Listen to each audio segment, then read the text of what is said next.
Mesdames et messieurs, bonjour et soyez les bienvenus. Moi, Samed Bamba, et merci de nous suivre. Vous écoutez l'émission Clé de Lune de brtv.com. Ce soir, nous allons parler, bien sûr, de la cohésion sociale au niveau de la communauté ivoirienne. Comme invité, j'ai M. Raoul Tei, M. Bleu Bonfils et M. Ahmed Soumaoro pour la première partie, qui sera suivie de la deuxième partie avec Vince, qui est le président actuel de l'amicale des Ivoiriens en Pays-Bas, et aussi Madame Viviane Moi. Bonjour Ahmed, moi c'est Raoul, tu l'as déjà dit. Bonjour tout le monde. Bonjour. Je dis bonjour à mes co-panélistes, ça c'est le mot. L'histoire de l'amicale aux Pays-Bas, il y a eu des relâchements. Les relâchements, dans toute chose ça peut arriver. Mais ces relâchements, moi-même, je n'avais pas compris pourquoi c'est arrivé. Et puis, après la dernière rencontre que nous avons eue, j'ai compris que il y a eu quand même beaucoup de mésententes, beaucoup de méconnaissances de la situation. Mais moi, dans ma propre analyse, le problème que j'ai vu est que lorsque nos frères, nous étions ici au début, parmi nous, beaucoup de gens ont pensé que l'amicale serait un canal qui leur permettrait d'avoir leur situation. D'accord. Mais à la longue, ça n'a pas été ça et beaucoup se sont découragés et ils ont pris distance. Ouais. Ça, c'est le premier point. Et le deuxième point, à un moment donné, par la situation au pays, je veux dire la politique, la plupart de nos frères, selon leur famille politique et leurs options politiques, idéaux, ont pris distance des autres, c'est-à-dire ceux qui ne sont pas de leur bord. Mm-hmm. Et c'est ce que j'ai trouvé quand même malheureux. Je dis que la division des Ivoiriens même, ouais, c'est depuis quand les premiers papiers ont commencé à tomber. Mm-hmm. Les gens d'alors ont failli même créer une association des légaux ivoiriens. Une association de ceux qui ont les papiers? Oui. D'accord. Oui. Et pourquoi? Pourquoi? Parce qu'ils disaient que les oiseaux volent par plumage. D'accord. Et n'eût été, je le dis, Massiami, c'est Massiami qui s'est opposé parce qu'il avait mis les papiers en ce temps-là. Mm-hmm. Mais les autres, ils étaient pour. En plus, il y a Jean Bouty aussi qui hésitait un peu. Parce que moi qui étais l'initiateur de l'amicale, je n'avais pas les papiers, mais les gens s'organisaient pour aller faire des barbecues dans les îles là-bas. Hein. C'est ça, ça a commencé. Mm-hmm. Donc, et puis, plus grave encore, au cours d'une réunion, il y a l'un de nos frères, je vais taire son nom. Oui. Il est venu à la réunion, il avait mis son passeport nouvellement et il a enlevé le passeport dans sa poche et puis sur la table. Et les gars, le bordeaux est tombé. Pourtant, les gens n'avaient pas de séjour encore. Mais ce que vous dites là, est-ce que ce n'était pas un problème de personne? Est-ce que ça pouvait jouer un rôle sur l'amicale? Oui. D'accord. Ça pouvait jouer un rôle sur l'amicale parce que les gens se sentaient frustrés déjà. Ok.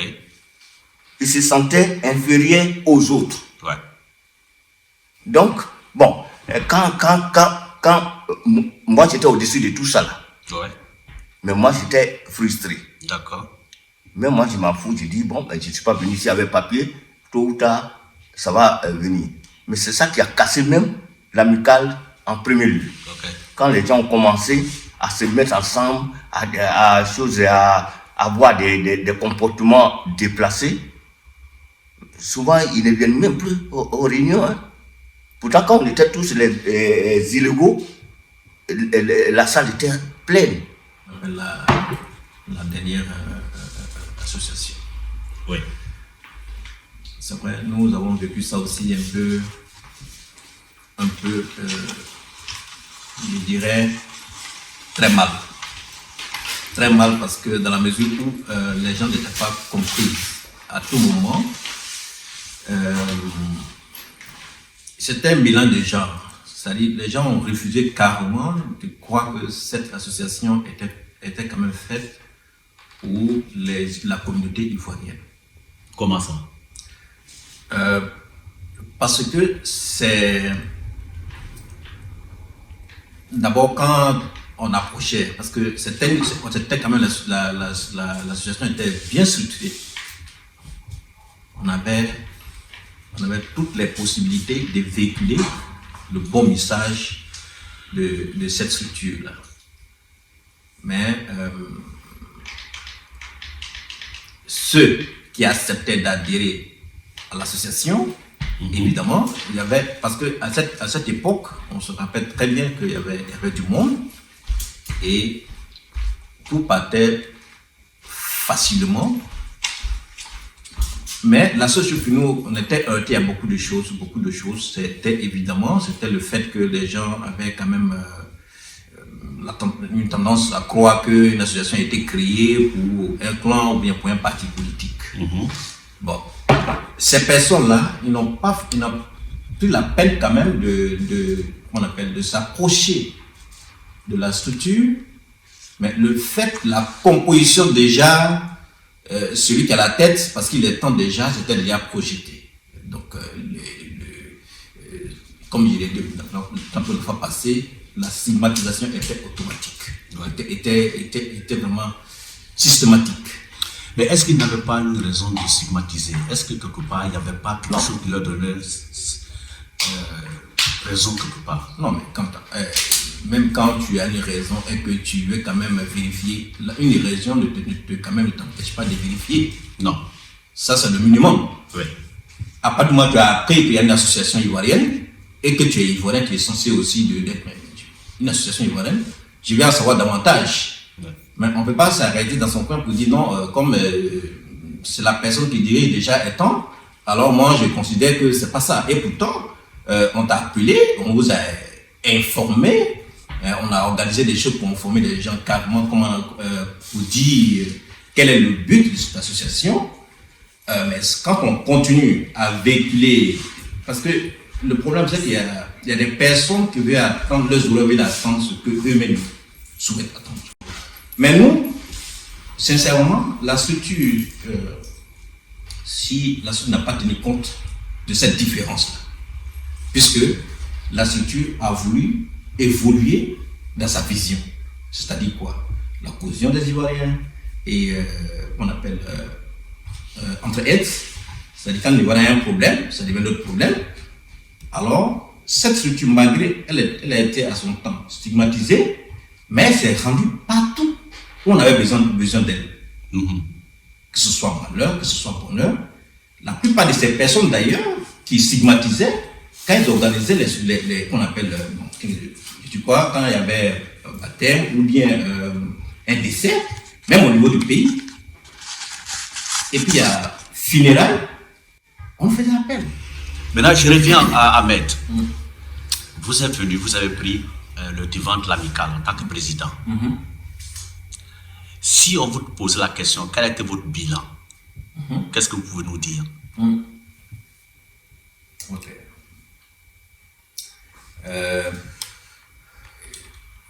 Parce que quand on dit bilan, il peut y avoir plusieurs étapes. Ouais. Tu as l'étape humaine, et puis on avait trois, structurelle et puis financière. Je pense que quand on dirige une structure, sur quelque part, on veut atteindre un but. Ouais. Et je peux dire que le bilan a été largement atteint à un moment donné. puisque on a voulu avoir une structure ivoirienne. On en a eu. Ouais. On a voulu une structure bien structurée. On en a eu. Et cela a été quand même... Ça n'a pas été facile à tout moment, mais nous sommes battus pour le faire. Mais cette structure existait déjà, non? Ou bien vous avez créé une nouvelle structure? Non, vous parlez sur ma présidence. Oui. Et voilà. Et quand on prend Bonfils, lui parle de sa présidence qui était avec l'autre structure, qui était à son temps, mais qu'on n'a pas, moi, personnellement, j'ai pas participé parce que je ne savais pas, ou bien je ne vivais pas encore en compte. Ouais. Je n'étais pas là. Donc, dans ces dernières décennies-là, la structure qui a été créée, c'était la structure dont j'ai dirigé. Voilà. Et parce que d'abord même la structure a été créée à son temps, c'était même pas fait au départ même. Quand je me rappelle très bien maintenant, c'était pas même pas créé pour, c'était même pas une structure ivoirienne à son temps. C'était fait pour, on avait appelé ça Afro-Ivoire. D'accord. Donc, la plupart des Africains, disons des Africains, Ouest-Africains en particulier, voilà, ils étaient dans cette structure-là. Quand ils prenaient la tête. Donc, il y avait des Ghanéens, il y avait des Nigériens, il y avait nos frères, je ne sais pas, Libériens, donc Burkina. Donc, ils étaient tous dans cette structure-là. Et l'objectif à son temps, c'était de créer une structure panafricaine. Ça, c'était l'objectif à son temps. Maintenant, c'est pour en faire une structure ivoirienne, c'est parti sur une réflexion. Et puis, un jour, je me suis assis, j'ai regardé la structure. Disons 70 à 80% étaient composés des Ivoiriens. Mais quand tu regardes, les Ivoiriens eux-mêmes n'avaient pas une structure en tant que telle au Pays-Bas ici. Donc, toutes ces personnes-là, ils ont leur structure de leur pays. Les Burkinabés ont pour eux, les Ghanéens ont une bonne structure, les Nigériens ont une bonne structure. Mais nous, il n'y avait rien. Ouais, ben, attendez. Parce que je veux comprendre. Vous dites qu'à l'époque, il n'y avait pas de structure. Là. Alors que nous parlons d'une amicale ivoirienne qui a déjà existé dans le passé. Oui. Est-ce que ça veut dire que quand vous avez pris la présidence, vous n'avez pas de contact avec cette amicale ivoirienne? Non, mais une amicale n'existait plus. D'accord. Ok. C'est pour cela, s'il y a une amicale qui existait, il est un membre de cette structure. D'accord. Chacun a droit à 3 minutes, les autres vont venir après. Voilà. Il n'y avait pas de structure. D'accord. Du moins, cette structure qui était là, peut-être n'existait même plus maintenant. Oui. Parce que lui, tout à l'heure, qu'on appelle Bonfils a dit que ce qui a mis en mal cette structure, c'était le problème du fait qu'il y avait un problème d'ego. Oui. Voilà. Donc, cette structure n'existait plus. Donc maintenant, quand on est allé un jour au nord, chez une de nos sœurs, je ne sais pas, tu connais son nom toi-même, mais je ne connais pas son nom maintenant, okay. De toute façon, c'est pas grave. C'est quand on est quitté là, je me suis dit, bon, au lieu de créer une structure africaine, mais nous-mêmes, on n'a pas de structure d'abord. Donc, ce serait mieux d'abord de créer une structure ivoirienne, puisque cette structure déjà est composée, majoritairement est composée des Ivoiriens. On ne va pas se cacher. Et puis, c'est nous qui avons toujours eu des problèmes aussi. Et la plupart, c'était nos frères qui avaient des problèmes, il fallait partir là-bas. Donc, à un moment donné, je te dis, bon, pour ne pas donner des frustrations à ces personnes-là, faisons une structure ivoirienne. Donc, ça a été une lutte interne, et après, nous sommes accordés là-dessus. Et après, maintenant qu'on on s'est accordé là-dessus, on a essayé de dire, bon, comme c'est une histoire ivoirienne maintenant, donc, nous, informeurs, même les autres maintenant qui n'étaient pas dans l'association, maintenant, on a essayé d'informer tout le monde maintenant. Et c'est à partir de là que la structure Ivoire Amicale a été créée. D'accord. Après la création, maintenant, il fallait passer maintenant, bon, la chambre de commerce, l'enregistrement, faire des statuts et autres. Maintenant, on a voulu maintenant mettre une structure en place. Après avoir fait ça, bon, bien avant ça d'ailleurs, il y avait déjà pris contact avec le doyen maintenant parce que c'était une structure maintenant ivoirienne. Ok. Voilà. Lorsque tu arrives dans un coin, tu prends les renseignements. On savait qu'il y a une amicale.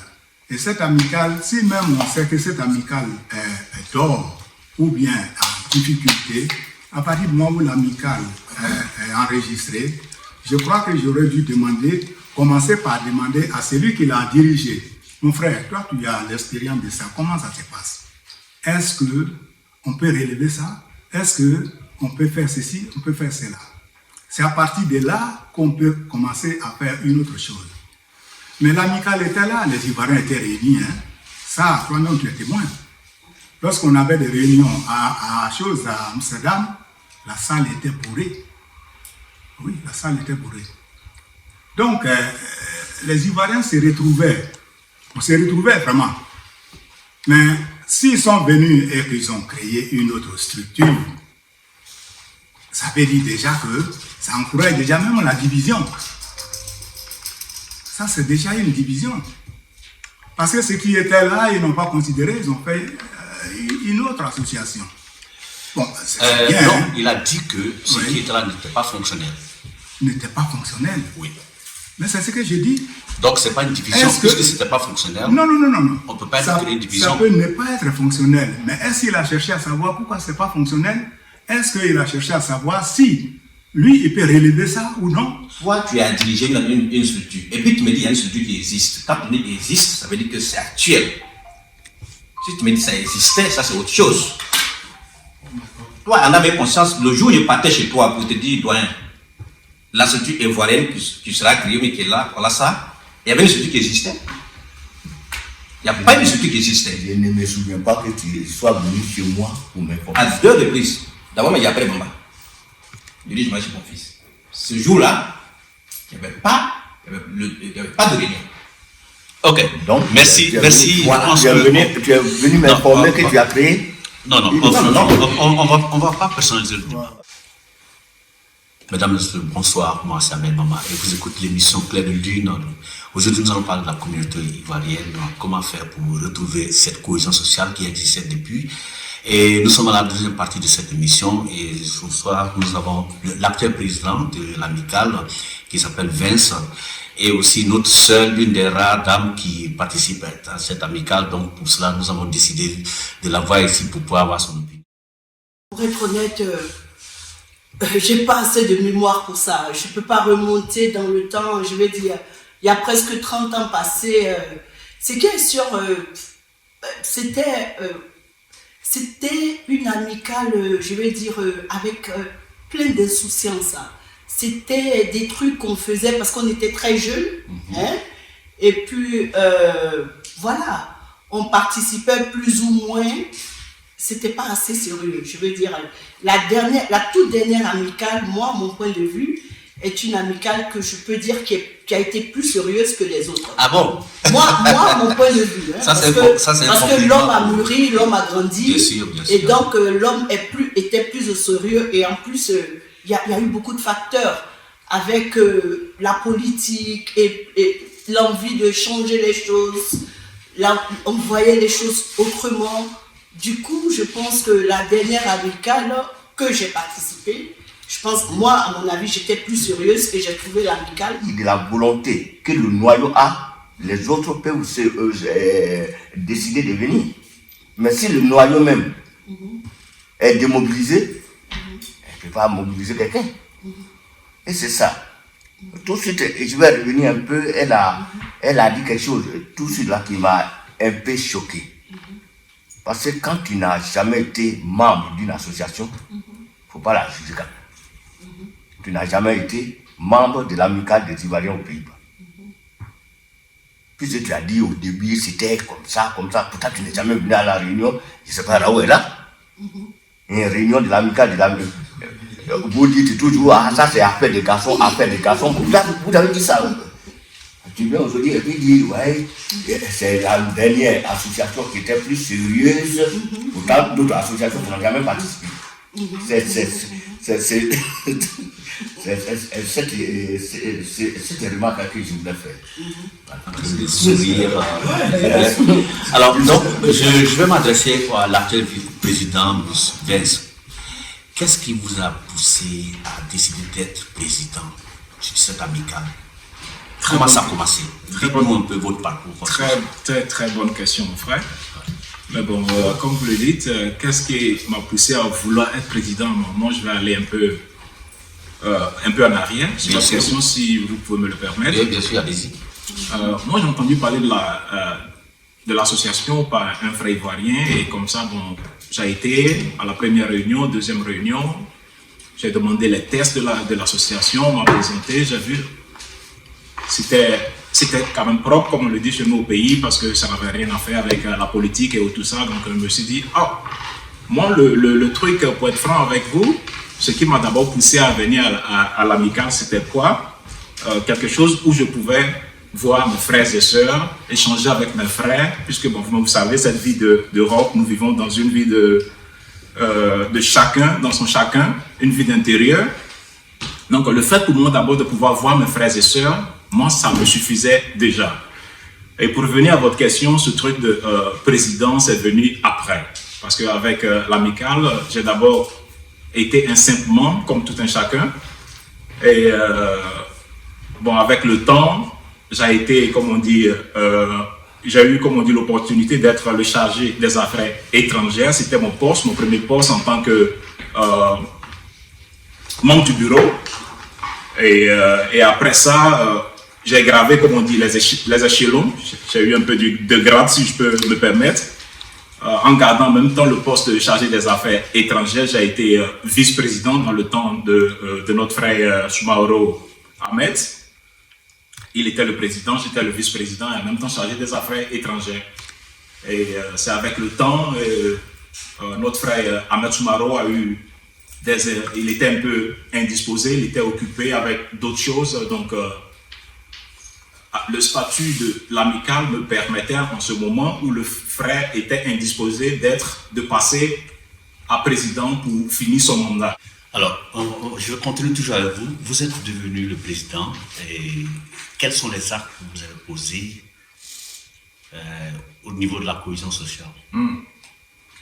En principe, à propos de l'acte causé, je pense que je suis aussi parti sur la voie où le frère Soumaoro Ahmed l'a laissé. Parce que bon, le travail était, comme on dit, était bien fait.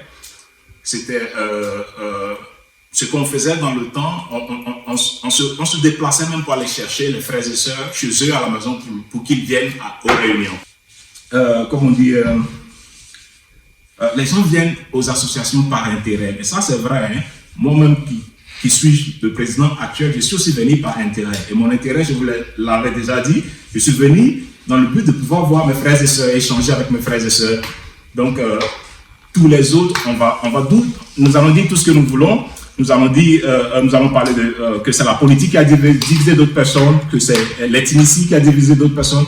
Mais à la fin, ce que moi, j'ai retiré comme conclusion en tant que président pendant tout ce temps et tout ça, et ce que j'ai vu, c'est plutôt sur nous-mêmes nos comportements. Hein. Franchement, c'est nous-mêmes nos comportements parce que d'abord, quand on organise une réunion, on dit, bon, les frères et sœurs, la réunion commence à 14h. Nous louons une salle de 14h à 16h. Nous avons seulement que 2 heures du temps. La réunion commence à 14h. Les frères et sœurs, il y a d'autres qui vont s'amener à 16h moins 5. Dans ce même temps, pour venir débattre des sujets qui n'ont rien à voir et des trucs, vous voyez, il n'y avait pas de discipline. Est-ce que vous comprenez? Donc, ce comportement que nous avons, de mon avis, c'est ça qui a plutôt tué l'association.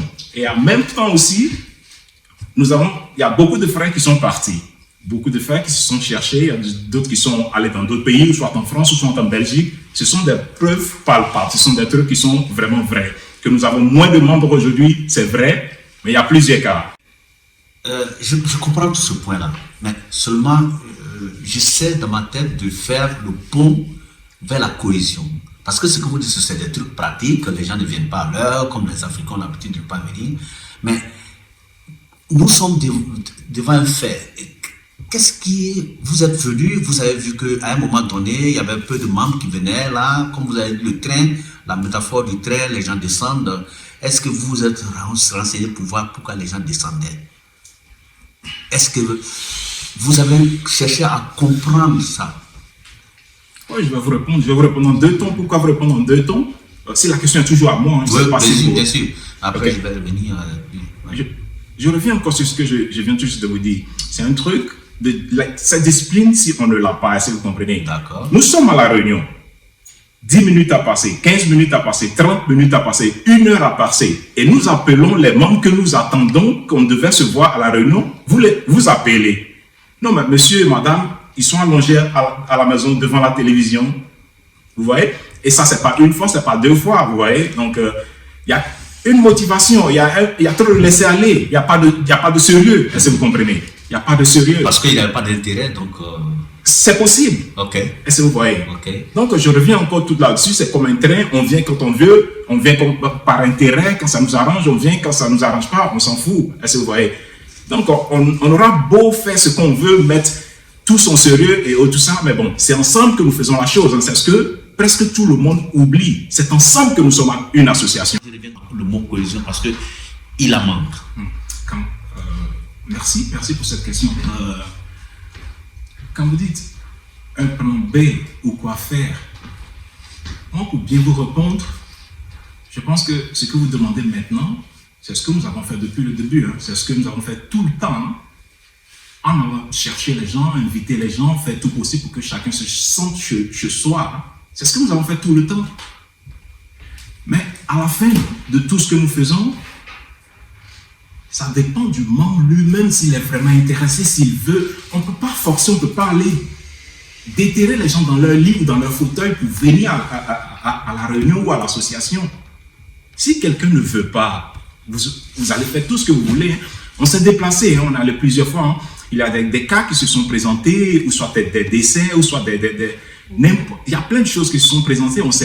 Nous sommes à notre réunion, comme ça nous sommes venus à notre réunion. À la réunion, il y a l'un des frères et sœurs qui arrive et dit « Ah, il y a telle personne qui est décédée » ou on reçoit un coup de fil à la réunion qu'il y a tel cas. Qu'est-ce qu'on fait? On finit notre réunion 1 heure d'avance ou bien comme on dit 30 minutes d'avance. On fait du covoiturage. On va se déverser chez celui qui a ce problème ou qui a un cas ou un truc comme ça pour aller lui dire « Ah, on a pris comme ça que votre femme a accouché, ou bien que vous avez eu tel cas, donc nous sommes venus vous saluer, nous sommes venus vous dire, il y a que. » Et dans ce même cas aussi, on a visité aussi d'autres aussi, qu'on ne savait même pas s'ils existaient. Est-ce que vous voyez? Est-ce que vous pensez qu'on peut retourner à l'ancienne période où il y avait la cohésion? J'ai de la foi. Qu'est-ce qui vous pousse à avoir de la foi? Parce que tu sais, les Ivoiriens, on est comme ça, mais on se comprend très bien. Seulement, actuellement, il y a la situation politique qui bloque tout le monde. Mais je sais que les Ivoiriens vont revenir à la quête du départ. Quand vous dites que c'est la situation du pays, c'est quand la situation du pays va changer que ici aussi, c'est pas avoir un caractère positif ici. Vous ne pensez pas déjà qu'on enfonce cette situation? Parce que ce qui se passe au pays se passe à 600 km. Nous sommes ici en tant que communauté, parce que s'il y a un problème qui est là, la première personne à qui vous avez affaire, c'est votre membre de la communauté. Est-ce que pour cela, on doit se laisser embobiner par la situation au pays? Et la question, je la pose à tout le monde. Celui qui veut répondre peut répondre. Moi, je vais répondre. Oui, allez-y. Ça, tu as raison. Toi, de la manière que toi, tu conçois les trucs, comme lui, nous tous, on discute toujours sur la politique. Mais est-ce qu'on est divisé? On n'est pas fanatique. Non. Mais dans la communauté ivoirienne, il y a des fanatiques qui ne veulent même pas savoir. C'est ce que je veux dire. Oui, qui ne veulent même pas savoir quoi que ce soit. Donc, ces personnes-là, tu ne peux pas les manier. Tu ne peux pas les convaincre. Et c'est dans cette situation-là. Mais est-ce qu'il faut convaincre? Parce que vous n'êtes pas responsable de ce qui se passe au pays. Pourquoi c'est à vous de convaincre les autres? Mais si tu veux qu'on soit dans la cohésion, qu'est-ce qu'on doit faire? Ces querelles qui nous fatiguent au pays, laissons ça vraiment au pays. Pendant toutes ces années que nous avons passées ici, si nous-mêmes on ne veut pas mûrir dans notre tête et évoluer, qu'est-ce que nous avons donné à nos enfants qui sont en train de naître aujourd'hui, et les enfants de nos enfants? Est-ce que vous voyez? Donc, ça doit commencer par nous-mêmes d'abord. Pas que non, toi tu fais partie du côté politique du Nord, toi tu es du Sud, toi tu es de... Non! On commence d'abord par nous-mêmes. Ça doit commencer par nous-mêmes d'abord. Est-ce que vous voyez? Ouais. Et si nous-mêmes on se revoit, on essaie de laisser notre parti politique, si on est fanatique ou pas, on laisse ça à la maison avant de nous rendre à la rue. Moi, je pense que quand on se considère comme la famille, on n'a pas de réserve à se faire. Tu as quelque chose, il faut aller à la source. Tant qu'on se dira, non, moi, ce que j'ai appris, ça me suffit déjà pour me former mes propres idées, on ne peut pas avancer en fait. Le conseil que je peux donner à la jeunesse actuelle, 1. Pour diriger, il faut d'abord tuer le moi en toi. Tout dirigeant doit tuer le moi en soi. Et puis, deuxième, il faut que chacun fixe son regard sur l'intérêt général du pays. Merci bien. Et je voudrais passer aussi par M. Smaoro pour cette question. Ouais. En tant qu'ancien président et membre de la communauté ivoirienne, quel conseil pourrez-vous donner aux nouveaux, enfin pas nouveaux, mais à la nouvelle génération, puisque vous êtes aussi un ancien de vos Pays-Bas? Bon, conseil c'est trop dit, puisque donner un conseil aujourd'hui à quelque chose qui n'existe pas, c'est un peu compliqué, mais simplement pour dire comment il faut faire pour ne pas tomber dans les mêmes erreurs du passé. Peut-être que ça peut correspondre à ce que je veux dire. La seule chose que je peux dire, c'est que moi je pense que quand on se considère comme la famille, on n'a pas de réserve à se faire. Tu as quelque chose, il faut aller à la source. Tant qu'on se dira, non, moi ce que j'ai appris, ça me suffit déjà pour me former mes propres idées, on ne peut pas avancer en famille. Ouais. Moi, je m'adresse personnellement à vous, M. Dini. Oui. Quel conseil pouvez-vous donner à la nouvelle génération pour que cette harmonie revienne? Très belle question, Bamba. Le conseil que je donne, tu vois, le début de toutes ces associations-là, je suis dedans. Même quand Ahmed a créé, ils m'ont plusieurs fois invité. Ils sont là, hein, Bamba et Sumaro, ils m'ont toujours invité. J'ai l'air toujours dit j'arrive, et finalement je suis venu. Je fais tout ça pourquoi? C'est parce que moi, je dis ça toujours parce que ma mère n'a pas d'enfant, je suis seul. Et dans la famille, ce manque-là m'a poussé à m'intéresser aux autres. Dans le village, tous mes amis qui ont des grands frères, des petits frères, je suis toujours avec eux et ce manque-là, je cherche ça partout où je suis. C'est pour ça, mon fils est là, il peut témoigner. Lorsque la première amicale, mes frères étaient là, moi j'avais une situation où j'étais là. C'est moi qui ai fait tous ces papiers-là. Parce qu'eux, ils étaient tous illégaux. J'ai fait la première amicale, tu sais qui est chose? C'est lui qui a le nom sur les papiers. C'est René. René Bia. Moi, je n'ai pas voulu mettre mon nom parce que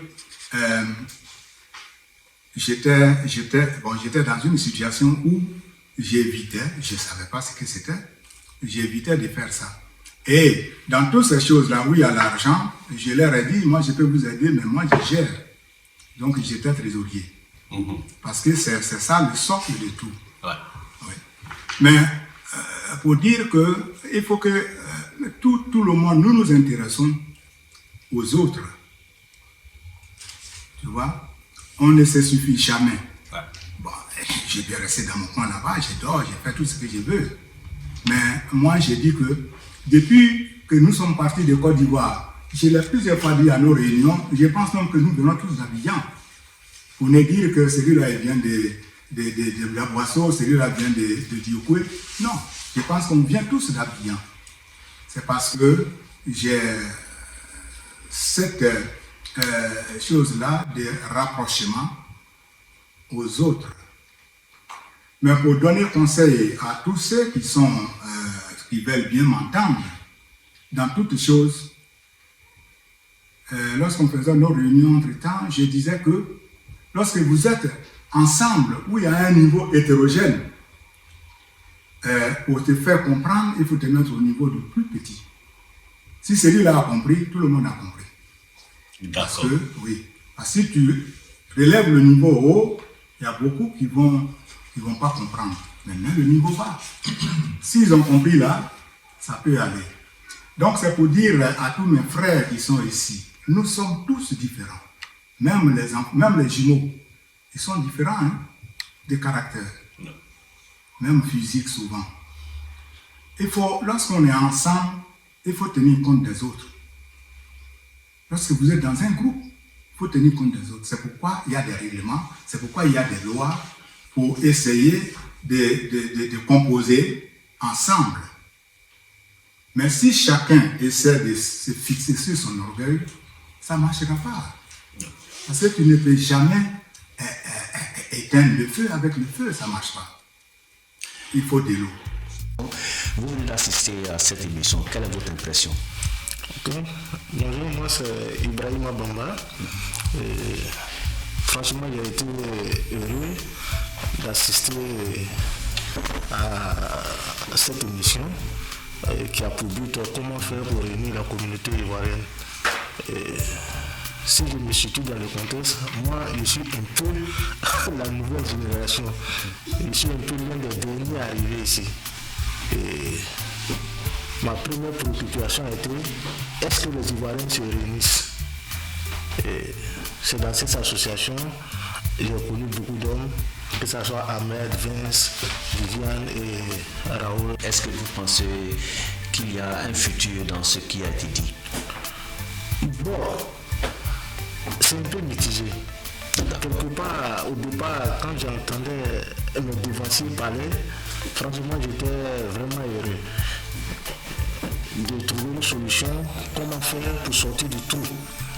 Et ça change. Quand j'ai écouté la soeur Viviane, elle parle de foi. Ça, c'est un langage que moi j'ai comme l'impression qu'elle baisse les bras. Il y a, comment on appelle, le doyen Bonfils, qui avant même bien que moi je n'arrive au Pays-Bas, j'avais déjà entendu le nom de Bonfils par le biais de mes petits frères. Qu'on ne veuille ou pas, on m'a toujours dit que ce monsieur c'était un rassembleur. Et puis maintenant, à comme aujourd'hui, je ne sens pas qu'il a envie de faire quelque chose, ou dire vrai, pour unir ses frères, ses enfants que nous sommes. Donc ça, franchement, ça me déçoit. Je peux dire, nous devons croire à la chose. D'abord, comme l'a souligné une chose, l'actuel président, M. Vince, est-ce que nous avons la volonté de réussir quelque chose? Si nous avons cette volonté, je vous assure que nous allons réussir quelque chose.